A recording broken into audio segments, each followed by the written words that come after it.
In this video, we're going to take a look at some Cambridge B2 grammar, and in this case, we're going to look at words we use to contrast different ideas. And to start, here are some example sentences. We have one here using the word while. It joins two pieces of information together, and we have the same sentence with nevertheless and also despite the fact. So these are some of the examples of the words that we can use for contrast. So let's take a look at these types of words. First, let's take a look at but and words that are similar to but. Here's our example sentence in two parts. So we have one piece of information on one side and a second piece of information on the other side. So clearly the simplest word we can use in this case is the word but. We can also use the word yet.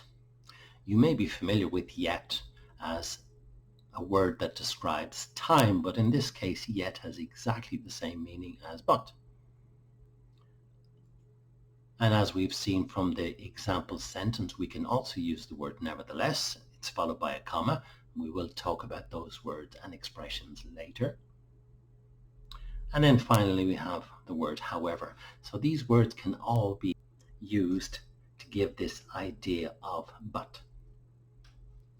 Another way we like to contrast ideas is where we can put different information together. So we can see in this case that there is one piece of information which talks about how easy technology is for younger people, and then there's the second different piece of information which also talks about technology, but it refers to older people. So what way can we join these? The simplest way to do this is by using this word but, as we've seen already. We can also use the word while, and in this case it also has the same sense of meaning as but. And we can use this word whereas, which is pronounced as two separate words. There is another group of words that are similar to although, and these are very common ways of contrasting ideas in a sentence. So we can use these words in two different ways. Here's our example sentence.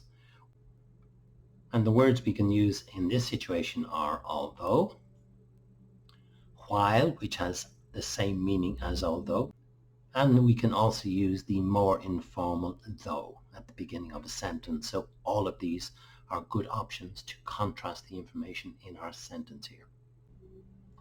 The other thing we can do with although is to put the words in the center. And again, the same words, we have although, and we can see the information is slightly different in this case.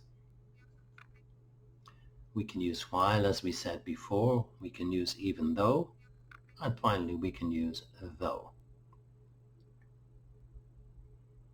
There are a number of other words and expressions we can use to contrast ideas. In this case, we have two examples, and they mean exactly the same thing. We have the word despite, and we have in spite of. They mean exactly the same thing. And here is the second part of our sentence. One thing about despite and in spite of is that they do change the grammar a little bit in the sentence. So let's look at our examples here. We can use it like this, despite feeling tired. We can also use it with the fact that she was tired. And we can also use it to talk about her tiredness. So just to explain the grammar in this situation, in our first example here, we're talking about using the ing form.